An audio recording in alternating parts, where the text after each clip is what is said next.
সবাইকে স্বাগত জানাচ্ছি গ্লোবাল ভিউজে। আপনাদের সঙ্গে আছি আমি সুস্মিতা দাস। আজ জানাবো আন্তর্জাতিক গণমাধ্যমে আলোচিত সংবাদ ও বিশ্লেষণ।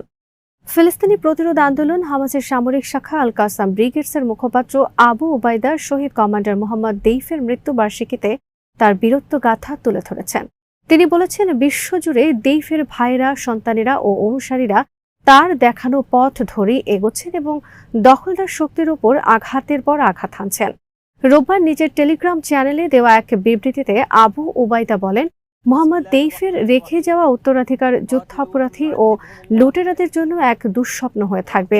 দখলদাররা কখনো শান্তিতে ঘুমাতে পারবেন না, এমন হুঁশিয়ারি উচ্চারণ করে কাসামের মুখপাত্র বলেন, দেইফ ও তার সহযোদ্ধারা তাদের রক্ত দিয়ে ফিলিস্তিনি মুক্তির শেষ অধ্যায় লিখে গেছেন।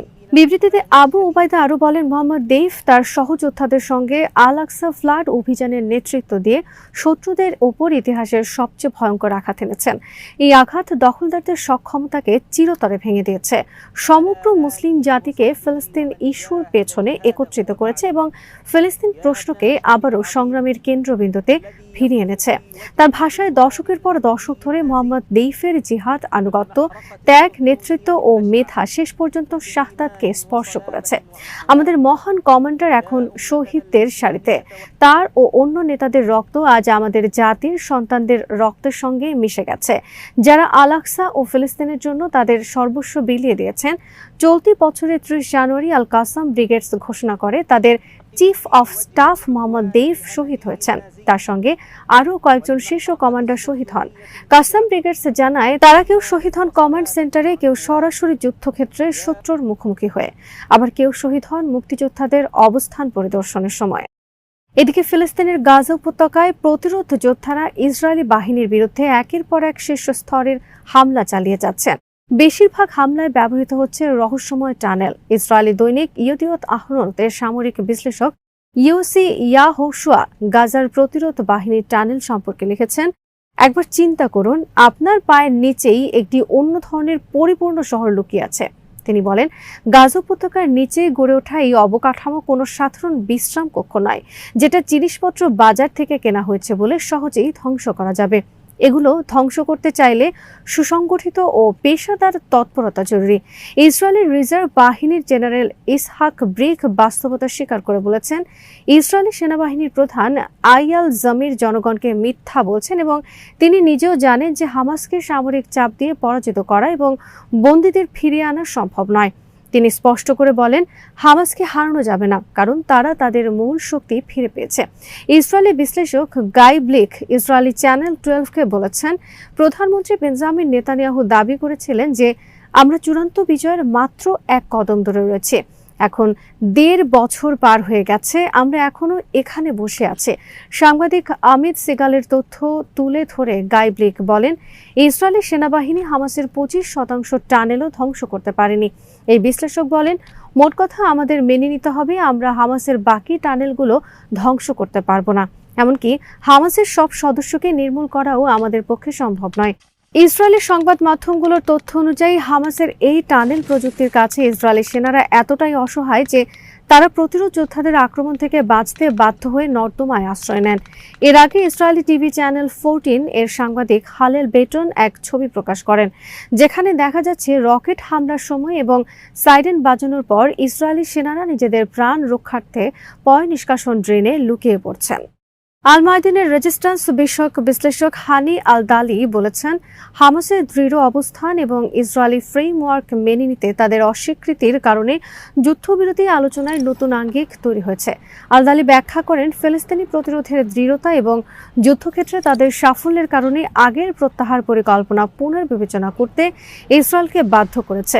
আলোচনা চলাকালীন ইসরায়েল গাজা উপত্যকার বিভিন্ন অংশে ইসরায়েলি সামরিক উপস্থিতি বজায় রাখার চেষ্টা করলেও এখন সেই পরিকল্পনা থেকে সরে আসতে পারেন তারা।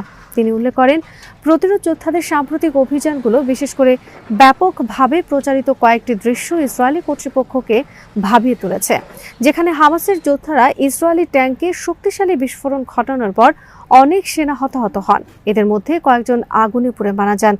কিছু অভিযানে ইসরায়েলি সেনারা প্রতিরোধের চেষ্টা না করেই পালিয়ে যান। অভিযানগুলো বিশ্লেষণ করে ইসরায়েলি সেনাবাহিনী এই ভাবনায় স্থির হয়েছে যে ক্ষয়ক্ষতির মাত্রা দেখে সেনাদের মনোবলে বড় চির ধরেছে এবং এই অবস্থায় গাজায় তাদের লক্ষ্য অর্জন সম্ভব নয়। আল-দালি বলেন, সেনা প্রত্যাহার পরিকল্পনা নিয়ে যে অবস্থানে ছিলেন নেতানিয়াহু, এখন তা পুনর্বিবেচনার পথে হাঁটছেন তিনি। মার্কিন প্রেসিডেন্ট ডোনাল্ড ট্রাম্প আশা প্রকাশ করেছেন ইসরায়েল ও হামাস শীঘ্রই একটি যুদ্ধবিরতি চুক্তিতে পৌঁছাবে।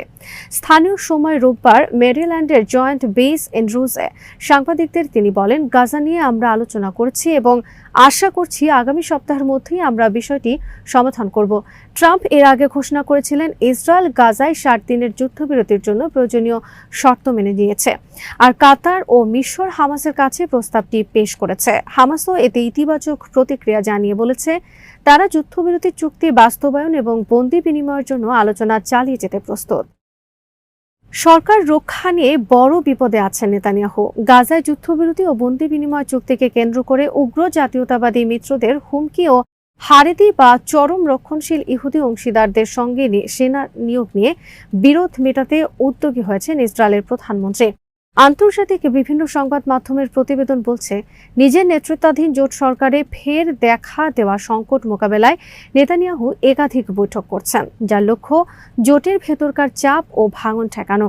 ইসরায়েলের সম্প্রচার সংস্থা ইসরায়েলি পাবলিক ব্রডকাস্টিং কর্পোরেশনের প্রতিবেদনে বলা হয়েছে, নেতানিয়াহু আশঙ্কা করছেন হামাসের সঙ্গে যদি নতুন করে যুদ্ধবিরতি ও বন্দি বিনিময় চুক্তি হয় তাহলে জাতীয় নিরাপত্তা মন্ত্রী ইতামার বিন গাভির আবারও তার উগ্র জাতীয়তাবাদী দলকে সরকার থেকে সরিয়ে নিতে পারেন। চলতি মাসের শুরুর দিকে তিনি তার কট্টর ডানপন্থী মিত্র অর্থমন্ত্রী বেজালেল স্মোট্রিচকে এ ধরনের চুক্তির বিরোধিতায় সরকারের ভেতরেই জোট গঠনের আহ্বান জানান। গাজায় হামাসকে ক্ষমতায় রেখেই যদি কোনো সমঝোতা চুক্তি হয় তাহলে সরকার ভেঙে দেওয়ার হুমকি দিয়েছেন নেতানিয়াহুর এই দুই কট্টর ডানপন্থী মন্ত্রী। তাদের দাবি, এর আগেও তারা একাধিকবার হামাসের সঙ্গে হতে যাওয়া চুক্তি আটকে দিয়েছেন। এখন দোহায় 60 দিনের যুদ্ধবিরতির লক্ষ্যে জোরালো আলোচনা চলাকালে প্রধানমন্ত্রী নেতানিয়াহুর আশঙ্কা বেন গাভির ফের জোট সরকার ছেড়ে দিতে পারেন। বেন গাভিরের এই সম্ভাব্য পদত্যাগ যাতে সরকারে অস্থিরতা তৈরি না করে তা নিশ্চিত করতেই নেতানিয়াহু উগ্র জাতীয়তাবাদী মিত্র এবং অংশীদারদের সঙ্গে বৈঠক করছেন বলে প্রতিবেদনে উল্লেখ করা হয়। এ লক্ষ্যে নেতানিয়াহু শনিবার রাতে বেন গাভির ও বেজালেল স্মোট্রিচের সঙ্গে বৈঠক করেন। ধারণা করা হচ্ছে বেন গাভিরকে জোটে রাখার চেষ্টা এবং তিনি পদত্যাগ করলেও স্মোট্রিচ যাতে একই পথে না হাঁটেন সেই প্রচেষ্টার অংশ হিসেবেই এই বৈঠকের আয়োজন। ইসরায়েলের হাইফা বিশ্ববিদ্যালয়ের আন্তর্জাতিক সম্পর্ক বিষয়ক বিশেষজ্ঞ বেঞ্জামিন মিলার বলেছেন, যুক্তরাষ্ট্রের সহায়তা ছাড়া ইসরায়েল কিছুই করতে পারেনি, পারবেও না। বেঞ্জামিন মিলারকে প্রশ্ন করা হলে যুক্তরাষ্ট্রের সমর্থন ছাড়া ইসরায়েল কিছু করতে পারে কিনা তিনি এক কথায় বলেন, না, পারে না। তিনি বলেন, যদি যুক্তরাষ্ট্র অস্ত্র সহায়তা বন্ধ করে দেয় তাহলে ইসরায়েল গভীর সংকটে পড়বে। এদিকে আন্তর্জাতিক সম্পর্কের বিশিষ্ট তাত্ত্বিক স্টিফেন ওয়াল্টের মতে, ইসরায়েলকে আঞ্চলিক শক্তি বা প্রভাবশালী দেশ বলা যাবে না, কারণ সত্যিকারের আঞ্চলিক শক্তিগুলো এতটাই শক্তিশালী হয় যে তাদের জন্য কোনো প্রতিবেশী হুমকি সৃষ্টি করতে পারে না এবং কেউ প্রতিদ্বন্দ্বী হয়ে উঠতে পারে না, এমন আশঙ্কাও তার থাকে না।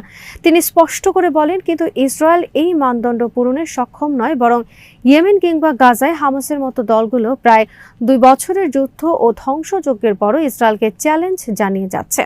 স্টিফেন ওয়াল্ট উল্লেখ করেন, পশ্চিম তীর ও বায়তুল মুকাদ্দাস দখল, গাজা যুদ্ধ এবং ফিলিস্তিনি গণহত্যার কারণে বিশ্বে ইসরায়েল একটি আগ্রাসী ও দখলদার শক্তি হিসেবে প্রতিষ্ঠা পেয়েছে। মিলার ও ওয়াল্টের সঙ্গে একাত্ম হয়ে মার্কিন সংবাদ মাধ্যম ফরেন পলিসি বলেছে, ইসরায়েলের প্রযুক্তিগত উন্নয়নের পেছনে মূল অবদান যুক্তরাষ্ট্রের। প্রতি বছর তারা যুক্তরাষ্ট্র থেকে $3.8 বিলিয়ন সামরিক সহায়তা পায় এবং জাতিসংঘ সহ আন্তর্জাতিক পরিসরে অন্ধ সমর্থন উপভোগ করে। আন্তর্জাতিক বিষয়াদি বিশ্লেষণকারী পত্রিকা মডার্ন ডিপ্লোমেসি বলেছে, যেসব দেশ ইসরায়েলের সঙ্গে কূটনৈতিক সম্পর্ক রেখেছে তারা এই সম্পর্ক রেখেছে মূলত পশ্চিমা চাপে, ইসরায়েলের প্রভাব ও হেজেমনির কারণে নয়। আজ এখানেই শেষ করছি। সবাই ভালো থাকুন, সুস্থ থাকুন আর দেখতে থাকুন বিডি ভিউজ। চ্যানেলটি ভালো লাগলে সাবস্ক্রাইব করুন, সংযুক্ত থাকুন আমাদের ফেসবুক পেজে।